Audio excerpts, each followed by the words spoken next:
shi sarki mai da ya yi roƙon ɗaki yadda da cikin damuwa na da rabuwa da su Allah kasa su suna cikin farin ciki suna cikin aminci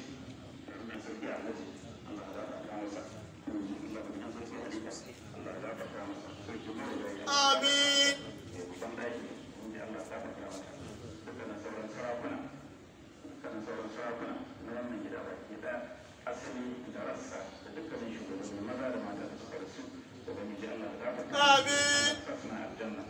yawan ayyukan su da suka yi na hidima ga addinin ya wajen da hidima da suka yi bayan ka ubangiji Allah ta saka musu amin